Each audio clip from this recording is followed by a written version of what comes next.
We'll just wait for people to come in. Good evening to the people who are here already. Anticipation. I should hold the book up. There we are. I've done my homework with the green stickers. There's a few people. Give everyone a minute. We should have a theme music, Jasper. Sort of chariots of fire. Well, yes. It better be choral rather than vocal. You don't want to hear me sing. Oh no, I bet it would be very musical. Oh, the boss is there. The father. Yes, I can see. Yeah. Here we go. We'll give it a minute. People in Ireland are generally late, Jasper, as well. I know myself, I'm late for my own webinars. So we'll let them have a few minutes.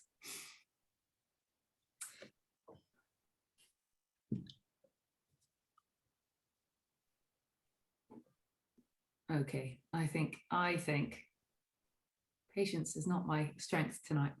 I think we'll go for it. And those who are joining in later can watch on catch up or catch up with the beginning on catch up if they're in late. Okay, good evening, everyone. I'm very excited to have the honor to welcome Jasper Morris, Master of Wine, to our webinar this evening. We're delighted to have the opportunity to speak to him 2 days before the official launch of the second edition of Inside Burgundy, which is a book which no Burgundy lover should be without. You do need a sort of trolley to pull it behind you, but you know, it's got everything in it. Since this edition arrived on my desk, I have been pulled into it. I mean, you know, if the boss is wondering why I start my emails at 9:30, it's because I spend about 45 minutes on this every morning. What I love, we're going to go through it with Jasper, but what I love is the fact that the layout is just beautifully sort of, it's very compact. So you have paragraphs that you can dive in and out of. You don't have to read the whole book in one. But I was reading it in bed last night doing my homework, and you do have to sort of establish some kind of framework to hold it. Otherwise you get dead arms quite quickly. A little bit of admin before I hand over to Jasper to talk about his early life in wine. If you would like to ask any questions or have any comments, please use the Q&A, and we'll try and keep track of it throughout the webinar, or we'll answer the others at the end. I won't tell you Jasper's story because that's why he's here. He's about to have a very busy week with the launch of this book on Wednesday. I mean, his experiences are in the book, and what I would say is we're not going to go into depth on everything because we'd be here for about 750 pages worth, but we're going to touch on things that are in the book, and I would recommend buying the book, and then you can get the full story. So Jasper, welcome. Thank you for coming. I'm going to pass you the proverbial mic and ask you to fill in the gap since 1981 when you set up Morris and Verdon. Yes, well, thank you. So I'm in a hotel room in London today without a copy of the book to keep me company. But my story really does begin back then. I left university in 1979, having read what was supposedly modern history, but in fact I managed to stick in the Middle Ages most of the time. And our family are normally lawyers, but I didn't want to do that. So I was looking around, and I got involved in a bit of wine tasting before then, and somebody said there's a wine shop opening up in London. This actually was in '79. So I started working in the wine shop, and then in 1981 we began our own company called Morris and Verdin with my business partner Tony Verdin, who then became my brother-in-law. I met him through his daughters, with whom I got absolutely nowhere, but he then married my sister. Anyway, so we started out just dealing in French wines, and it didn't take long before Burgundy became the main thing. And I was enormously fortunate. I met this extraordinary person called Becky Wasserman, who sadly died last month, but she became very much my mentor.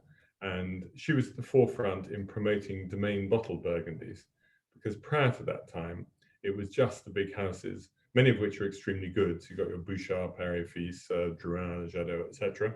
Some less good. But there were hardly any domain bottled Burgundies being shipped in those days. And this was really the start of the movement. So I was able to get in on that and was able to make something of a reputation because hardly anybody else was doing it. And Burgundy then sort of took over. And increasingly, I've lived in Burgundy got a house there in 1981, and we've just spent increasing amounts of time there since. And then at some point or other, I wanted to try and sort of give something back and codify everything which I've been learning over the years. And so I started writing the first edition of my book on Burgundy, Inside Burgundy. And I mentioned to my then boss, because I sold my company in 2003 to Berry Brothers and Rudd. And I mentioned to Simon Berry that was had pretty much written a book on Burgundy. And he said, "Who's publishing it?" And I said, "Well, I don't know. I haven't thought about that yet because I wanted to write it first. If you go to a publisher, they'll tell you how they want it written. And I wanted to do it my way." So I said, "Well, I haven't talked to anybody yet." And he said instantly, great man that he is, "Well, we'll do it." So they created an imprint called Berry Brothers and Rudd Press. And out it came in 2010. And things do get out of date. I tried to write it in such a way that it wouldn't get out of date too quickly, because there are no tasting notes. And it was first and foremost about the vineyards, which don't, after all, change all that much. And then secondly, about the producers, because obviously a vineyard is pointless if nobody's making good wine from it. Yeah, because I have the online version of the first edition, and it's just a brilliant reference point. And you won lots of awards for that first edition, didn't you? Yes, well, we got the Andre Simon Prize, which is the one which I was really keen on getting, and a few other things came my way too, but that was the main one. Yeah, that's brilliant. And you touched on Becky Bosserman, and the importance of mentors and how she sort of really helped you in your business and dealing with the sort of upper echelon, if you like, of Burgundy producers, because we know ourselves in Ireland. We love the Burgundy allocations that we get, but going out there and finding the best producers and discovering exciting new producers is very difficult. So this book is sort of like a little catalogue of what's going on out there, isn't it? Yes, so we've got quite a few hundred producers to play around with, and you can read between the lines. I mean, I'm not the sort of person who says this guy is making complete filth, or this person needs to be on a pedestal and is clearly better than everybody else in the universe. That's not my way of doing things, but it's fairly easy to read between the lines and see whether I do care about somebody or don't. I mean, all wine, but Burgundy especially, is about the people. And Becky certainly showed me that. And the reason why I got involved in Burgundy in the first place was because, having in that year of 1981 toured around all the French vineyard areas at one point or another, and Bordeaux was obviously driven more by the commercial aspects. In any case, was nothing which I could do as a young and not very well funded merchant to make a difference. The Loires and the Rhones and Alsace and the other regions were more a question of sort of farmers who happen to grow grapes and make wine. And do you like the wine? Yes, no, fine. But in Burgundy, there was a passion about what they did, and they all wanted to take me into the vineyards, tell me how they made it, try this barrel, try that barrel. And it was just a completely different experience. And Becky very much has led that. And she's always cared about how a wine tastes, what it's doing there, who the person is who makes it. And then if you do your job well, then you're going to succeed in business. You'll make some money out of it. But the concept of trading in wine in order to maximize the money was very alien to her nature. I mean, did you ever imagine in those days that you'd be writing this amazing sort of encyclopedia of Burgundy, if you like? I didn't imagine it was going to get quite as big as it has. And apologies for those of you who have to try and lift one up. And in fact, we weren't able to do everything. I wanted to add Beaujolais, but I suddenly got a frantic call from our sort of publishing colleagues saying, help, 800 pages, which is what the book is the absolute maximum. Beyond that, you have to hand bind things, and that starts adding ridiculous amount of cost and time. So we had to pull one or two things out of it, including Beaujolais, sadly. What I love about the book is the maps and your classification system, because you've sort of evolved your own system, if you like, from the maps from Dr. Jules Lavelle and Camille Rodier, sorry about my pronunciation. So you reference their sort of their own recommendations or their own thoughts on the quality of the vineyards and your own. So you're not just giving us a map with the vineyard areas and the AOC Premier and Grand Cru, you're you're giving us thoughts on where the potential is as well, which is really fascinating. Yes, so really, I suppose it was what in UK would have been the Victorian age. It had a similar idea in France that people started trying to build hierarchies and collect as much information as they could. And in Burgundy wine terms, there was this chap, Dr. Laval, in 1855, who really put it together in what remains today quite an interesting book. It hasn't aged too much. And it's the basis of what subsequently became the classifications of village level and Premier Cru and Grand Cru, do follow on from his classifications. So what I've done in the book is I mention obviously what category it's in today, but I mention what Dr. Laval said. Camel Radio, basically, he wrote in 1920, redid it, I think, in 1948. But he's basically just taken Laval and updated it. It's not a whole completely new work. But there were already some changes in classifications. And what I've done for myself is I've based it on the Premier Crus and Grand Crus and village level.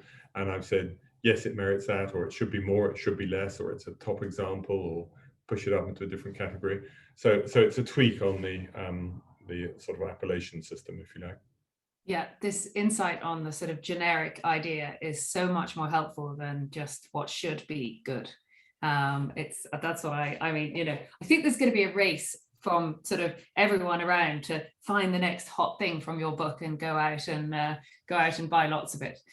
Yes, because I mean, one of the things that's happened over the last 15 or 20 years is that top Burgundy has got ludicrously expensive as many more people around the world have got interested in Burgundy.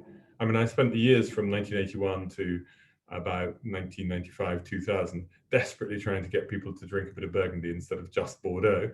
And then between 2000 and 2005, the sort of buying and selling, the supply and demand were more or less in balance. And from 2005 onwards, the demand has just been too strong. So the Grand Crus have just shut off the scale. So what's important, and what I've spent a lot more time in this edition of the book, is looking all around and going into some of the less famous villages, your sort of Montelys and Saint-Romains and Marsanais, and indeed down in Macronais, and finding out the people who are making first-rate wines in what used to be considered also ran areas, but no longer are, because global warming has actually slightly changed the profile of what's making the best wine. Yeah, this is what's interesting, isn't it? You focus a lot more on the haute côtes because they obviously are giving us cooler expressions and fresher wines now, aren't they? Yes, and I mean, back in the 14th century, which was temporarily a warming period, the wines from the haute côte, particularly the village of Meloise, sold for as much as Volnay did. And then when things got cold after that, the haute côte disappeared from the scene. And they've been revived really since the 1950s, but it's only in the last 10 or 15 years that suddenly the wines are beginning to become a lot more interesting, and they haven't yet changed in price. And nor Chablis is still a very good bet, and you work with three of the absolute top producers in Ravenot, in completely different styles as well, which is nice. You've got Ravenot and William Fèvre and Louis Michel.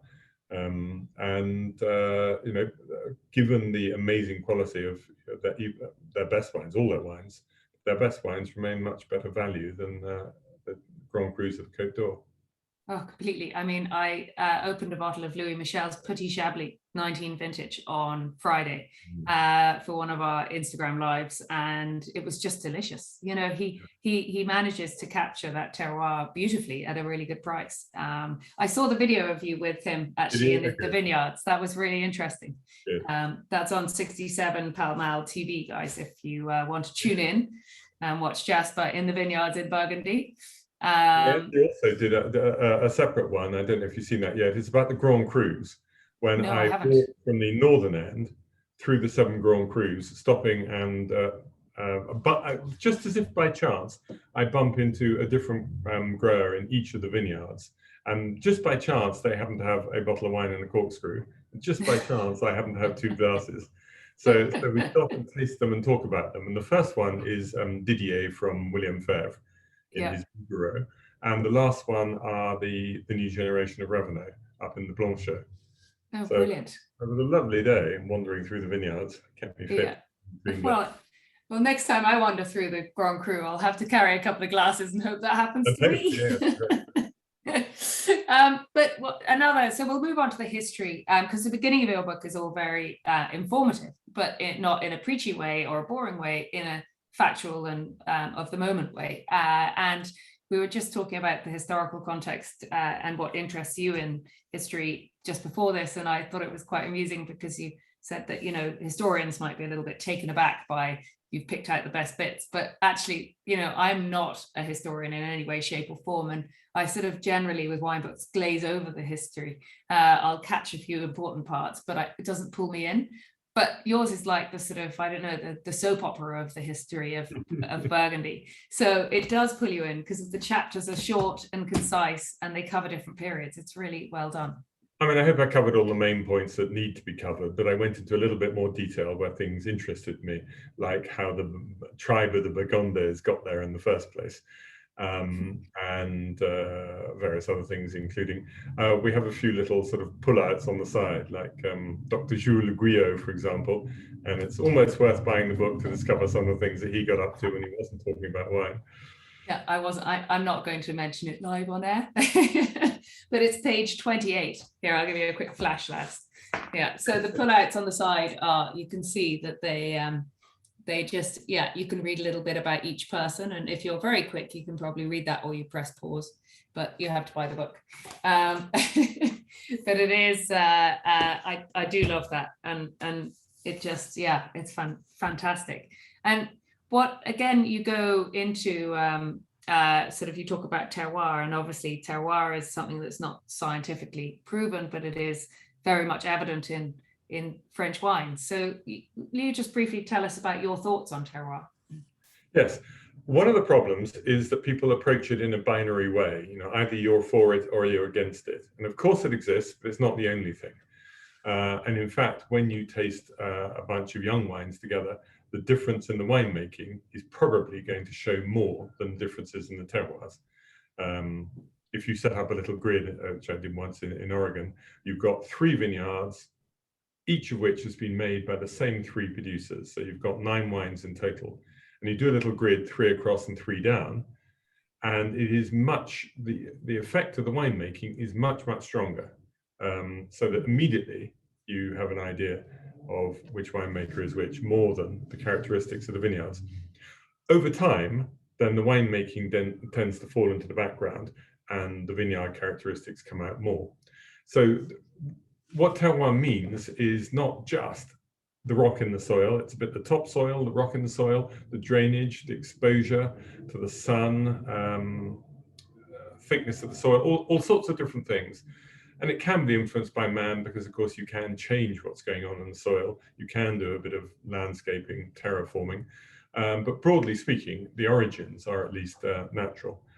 And the proof of the pudding, I suppose, is that each year in a particular grower's cellar, when you taste the range of wines, each vineyard will come out with its own characteristic each time. And there is one factor which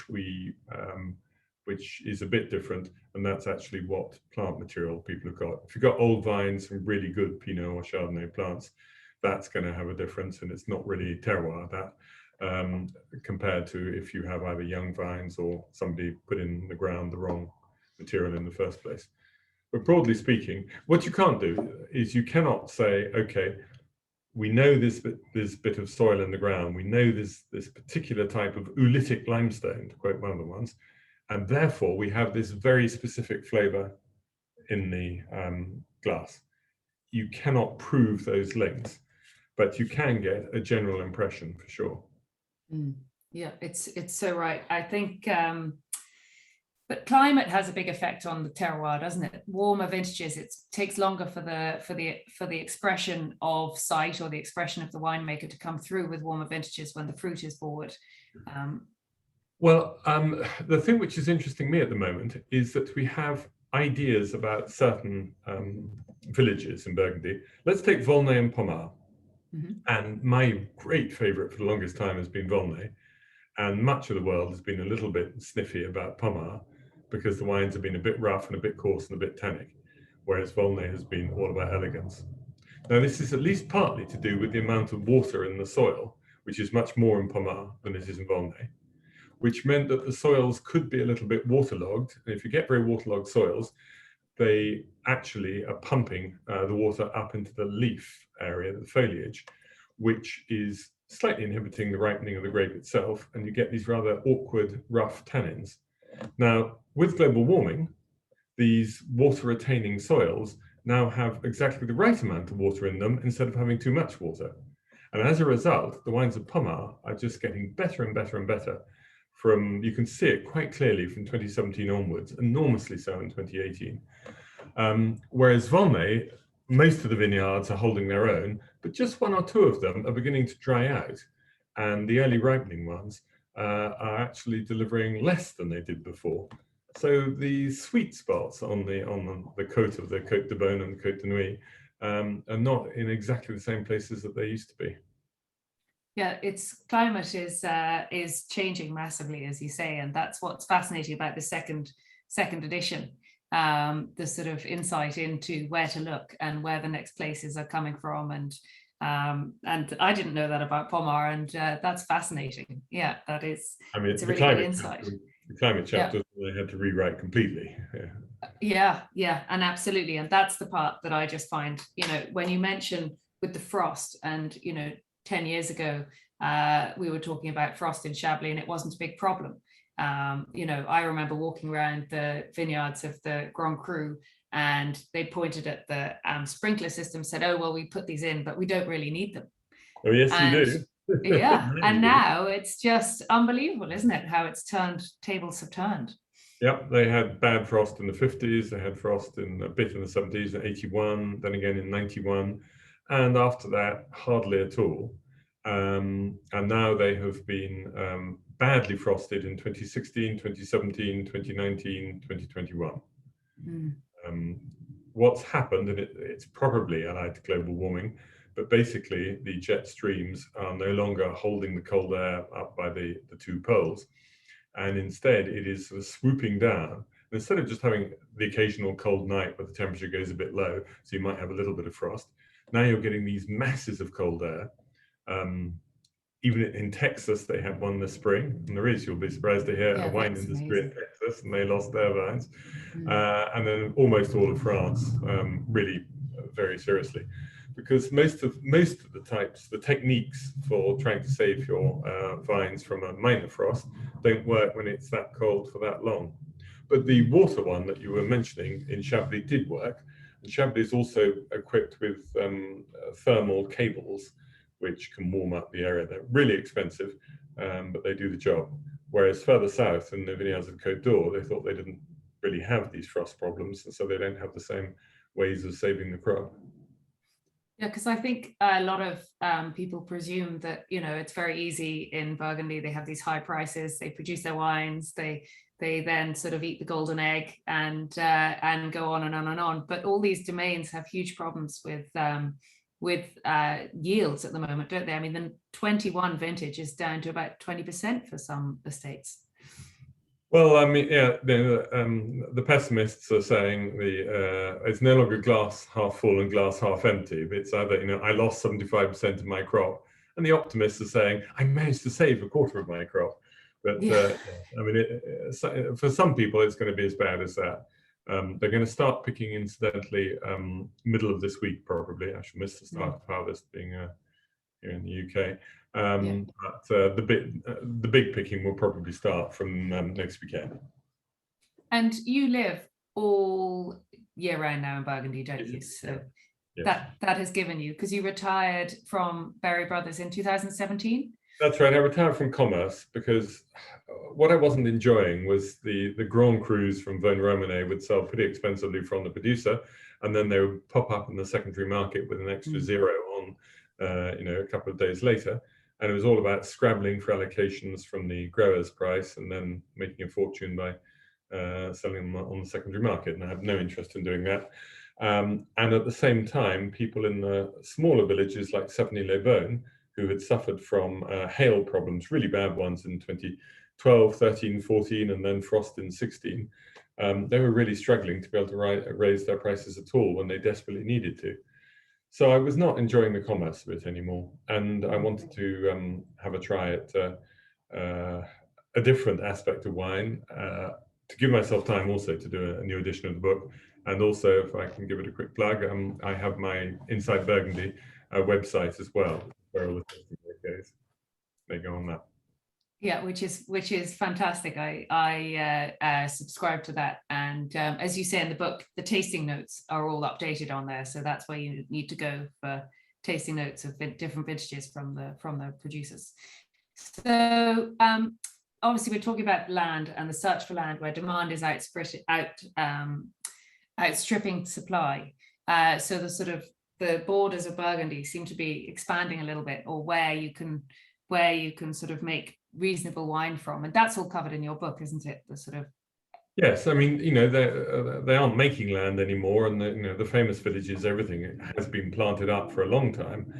But some of the villages a little bit outside the most classical areas, there they have been able to expand, and now those areas are often really interesting. So well worth looking. And then that sort of age-old question, or the sort of last decade's question about premature oxidation and the unsolved mystery element of that. You cover that in your book. Yes, we never quite got to the bottom of the cause. I am more and more convinced, though, that the reason why it happened, it sort of fell off a cliff in 1996, was because of a change in cork production.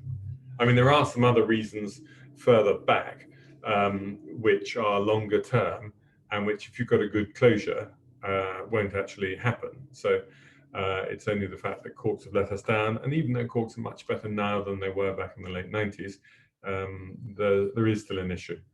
And I'm sure quite a few of the white wines that you ship will be under the Diam sort of composite cork. They are. Yeah, absolutely. Solve the problem. And those people who do still use corks are taking a lot more trouble, paying more for the corks. And there are all sorts of other technical things, we won't go into all the detail, which have been tried to improve the situation. But I don't think it's completely gone away. Well, as you point out, everyone sort of talks about the Burgundy being, you can appreciate it earlier with climate change, but as you point out, we're appreciating it a little bit too early perhaps, and the whites especially have longevity. You're paying a lot for a sort of Cordon Charlemagne or a Premier Cru Merceau or something. You want it to be able to have a bit of longevity and sort of evolution in the bottle. I couldn't agree with you more, because when wines do mature over a longer period, they are incomparably more interesting than when you drink them young. They can still be a lovely experience young, but you gain so much more by keeping them. And something I'm fighting against very much in Burgundy is a tendency by some people to say, oh, well, everybody wants to drink the wines young, so we'll make them so that they can be drunk young. Well, that's fine if it's a Macon Village or something like that, but if it's a Premier Cru Merceau or a Grand Cru Cordon Charlemagne, you're missing the point. And there are many of us out there who do still want to have glorious bottles of properly mature white Burgundy. The problem with that as well is the lack of supply now, isn't it? So if you want to do that, you need to be in there right at the beginning and have a great amount of willpower to stop yourself pulling out those bottles early on. Well, I've always done that. I mean, it was sort of, I don't know, how I was brought up, I suppose, is that I always bought whatever I wanted from any region very early on, and then sat on it and pull it out when it's ready. Because not only in that way do you sort of control what you've got, but you have the wonderful, wonderful, wonderful additional pleasure of knowing that you've got these bottles to come later on. And I mean, if, for example, one evening you needed 2 bottles of a wine that you only have 1 bottle of, and you'd owned that bottle for 15 years, and you went out and you bought one on the street of the same, it would probably cost you more. But leaving that aside, the sort of personal pleasure of drinking a bottle that you've owned for 15 years is in a different league to something that you've just popped in and bought the day before. Yeah, exactly. That's very true. Years of anticipation. Yeah, this is it, exactly. It's you're very very right there. It's a lovely thing to do, and really appreciate what you've saved and what you've managed to put aside for a later date. Barrel aging, I loved in the chapter on maturation, where you one of your chapters said you mentioned, you said, I suspect this is too extreme. What matters is if the oak obtrudes at the moment when the wine is ready to drink. And that was with reference to the fact that some people don't like to have any oak at all, and they call it a fault in a wine, especially young wines. Yeah, I mean, we are hearing that a little bit, that if there is an overt taste of oak in a young sample, people ignore that wine, saying it's over oak. But that's not the point. The point is whether there's any overt taste of oak or too many tannins from the wood when the wine is ready to drink. And yes, have you ever heard of a wine described as being under oaked? Not really. In a tasting note, you'd never said this wine would have been better if it had had more new oak in it. But you often hear, and too often you hear, something being called over oaked. And I love the expression of a friend of mine who sells barrels into the California wine industry, French barrels. And he said there's no such thing as an over oaked wine, there's merely under-wined barrels. That was, I thought that was lovely. Yeah. The wine was not strong enough to cope with a little bit of oak. So it is something where the pendulum swings, and there was a period when people were using too much new oak. And for me, I don't think you ever need to use 100% new oak, but if you have something like, in a good wine from Burgundy, 1/3 new oak, 1/3 1-year-old, 1/3 older, then I think that does the job very nicely. Yeah, I mean, I had a real eye-opener recently when I opened 2 Premier Crus from Michel Bouzero. And so one was Blagny and one was Charme Dessous. Obviously both Meursault, and it was 2017 vintage, so yeah, they were too young, but you know, and what was really interesting was the Blagny was very overt on the oak front. It was definitely really too young, the fruit was hidden, but the Charme Dessous was all the minerality and salinity and no oak evident at all, and he uses the same amount of oak on both wine. The same, or if you used more, it would be on the Charme. I think the Charme might stay in oak a bit longer. So there you've got, this is about sort of underwining isn't quite right, but there is a greater fruit intensity in the Charme, which meant the fruit was on the upper hand and the barrel was underneath. And the Blagny, it came through, the fruit was a little bit less, particularly in youth, a little bit less potent, and therefore the barrel took the lead. That's it, and it just shows, and that wine will soften, the oak will soften and go more to the background, won't it, in sort of 2 or 3 years, and it'll be delicious. So it is very much a trial and error, taste and decease if you think that it's not quite ready, and hopefully you've got another bottle in the cupboard, which I do, so it's okay. But 2017 is a lovely vintage drink. I know it's young, but it's one where you can be forgiven for drinking young in both colours. Yeah, it is, isn't it? Especially the reds. It's a little bit more approachable, lighter, and sort of softer. Is it softer? I suppose is the word. More fragrant. I mean, it's not as obviously sort of hot climate as 18, 19, 20. Even though 18, 19, and 20 are all more concentrated, will probably all make older bones. But actually, just this last week with a group, we've done a tasting of 250 different 2017 reds across the week, Premier Crus and Grand Crus, and we came back feeling really happy about it. The wines are accessible, but they have got some depth and they've got aging potential as well. But you won't be taken out in the shot if you start drinking them early. Don't run out to the wine room now and grab one. It's only Monday. So okay, what the other last point, because I know we've run over time a little bit here, is the other varieties which you reference. And what I found fascinating is that Bourgogne Aligoté is seeing a real sort of revival as such, or not revival, but it's having its day, isn't it? Yes, absolutely. I mean, this is an ancient grape, much older than Chardonnay. And for the longest time, it has made really lean, mean, acidic whites, which you needed to put some of the creme de cassis to make your Kir, white wine Kir, because it's pretty horrible on its own. Or you could maybe drink it just in the summer, very chilled. But it's really thriving in these warmer times. It's becoming fully ripe. But it means that when some Chardonnays are risking getting above 14, or even in some people's hands above 15 degrees alcohol, which I don't want to drink at that level. A fully ripe Aligoté is probably still only 12.5. And it is just as transparent, to use a word that works probably better in French and English, but in showing the different terroirs. So now a few people are making some different terroir versions of Aligoté, and you can taste the vineyard differences just as much with Aligoté as you can with Chardonnay. And it's still very cheap. There's a little group called the Aligoteurs who are making a bit of a song and dance about it. But I suspect that's something that may be featuring quite a bit more strongly in your offering in the next few years. Yeah, absolutely. I think it's quite fascinating, the increasing divide between the speculator and the drinker in Burgundy. And actually the exciting side obviously is the drinking side. So, well, I'm planning a trip to Burgundy at the end of October, and with all these producers in here, Jasper, I'm not sure. I mean, I'm only going for a week. I think I might have to go for a bit longer. If anyone has any questions, please do come. I think we've covered quite a lot of You've got some very shy people. No one's I know, they're all very quiet or anything else either. Yeah, or we've just covered everything, and they don't want to. I think they are quite shy. Yeah, you see, it's your Burgundian excellence, Jasper, that keeps them quiet. But it's okay because we can't see you. So if you type out a quick question, it's okay. I would have thought that Gary would have come up with a question. Gary normally has some good, strong questions. No pressure, Gary.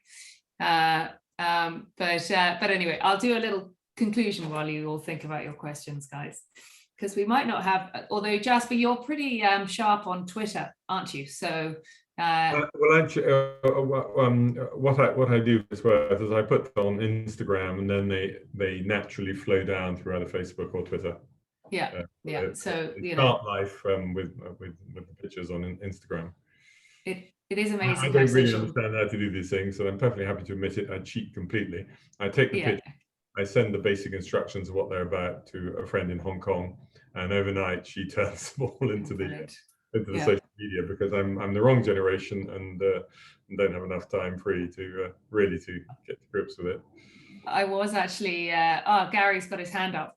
I was actually I'll let Gary talk now a minute. No, I'll put Gary on now. Gary, I was hoping you'd talk. What can we do for you this evening? Well, thank you, Jasper, very much. Putting wine down for me for 10 or 15 years might be great for my children. I'd like to be able to drink it a little earlier because of my great age, you see.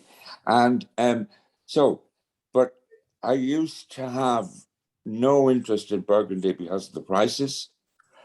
Now you've started, it's a new chapter in my life. I've already found I'm going to buy 2 copies, one for my brother-in-law, who is a Burgundy aficionado, knows a lot of the small farmers or winemakers by name. And I'm going to start studying Burgundy as well. Will I be able to afford it? Well, I'm not sure. But with these sort of hints you've given us, where to look, the hidden Burgundies, now I think I've got a challenge, and I'm looking forward to it. Thank you. For a smashing presentation. I know well what it's like to be in a hotel room. I spent many of my years in exactly the same position you're in. Harriet, lovely to see you. It's very difficult to talk to Harriet, I want to tell you, but I'm hoping to get a slot soon. Anyway, thank you so much. I'll give you a call tomorrow, Gary. Looking forward to your kind words, Gary. Okay, well, Gary, that's brilliant, and I'm putting 3 books aside for you, Gary, for Wednesday. All right.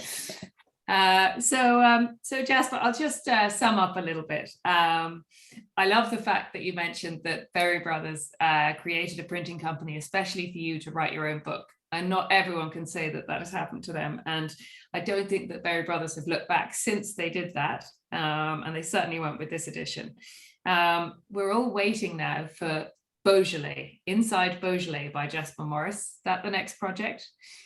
I'm not sure, because I did become aware, not only was there not room to put it into this book, but I also was aware that I don't yet know it in the same way that I know Burgundy further north. So I want to make sure when I do write about it that I've got it up, to the same standard. But yes, I am certainly planning to do quite a bit more.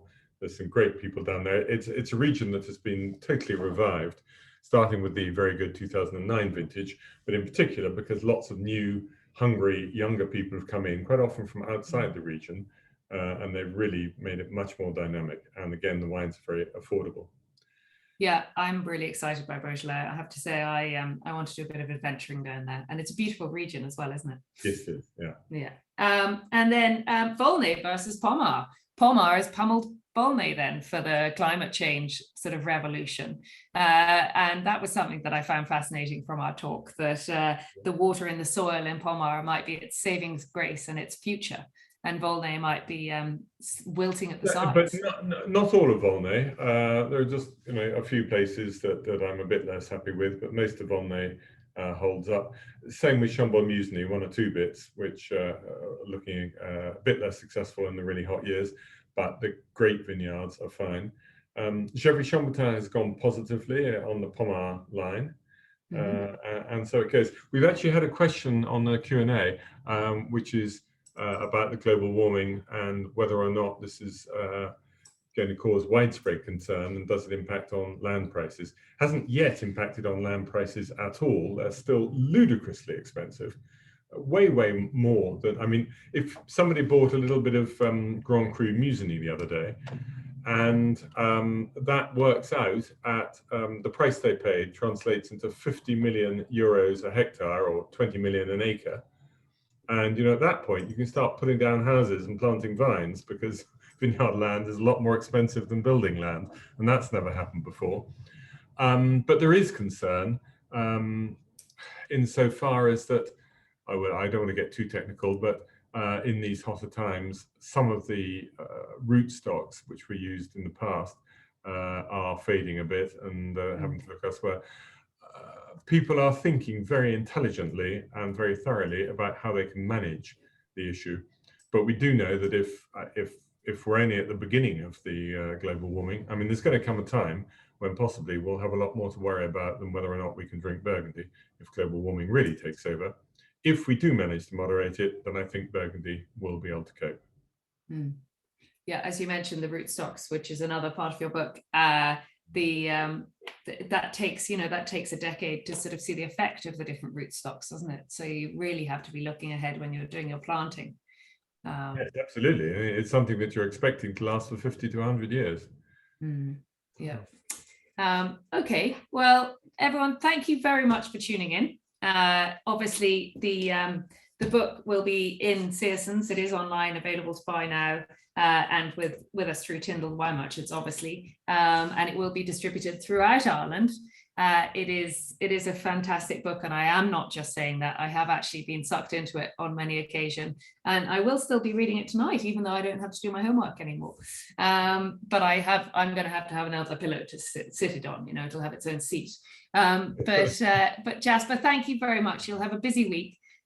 Good luck with it, and thanks a million for giving Ireland a little of your time today. Hi, my pleasure, and I'm sorry that it's been a while since I've got to Ireland, and last time I flew from England to Ireland, I found myself sitting in the middle of the Ireland cricket team, so that was as I adore cricket, that was very exciting for me.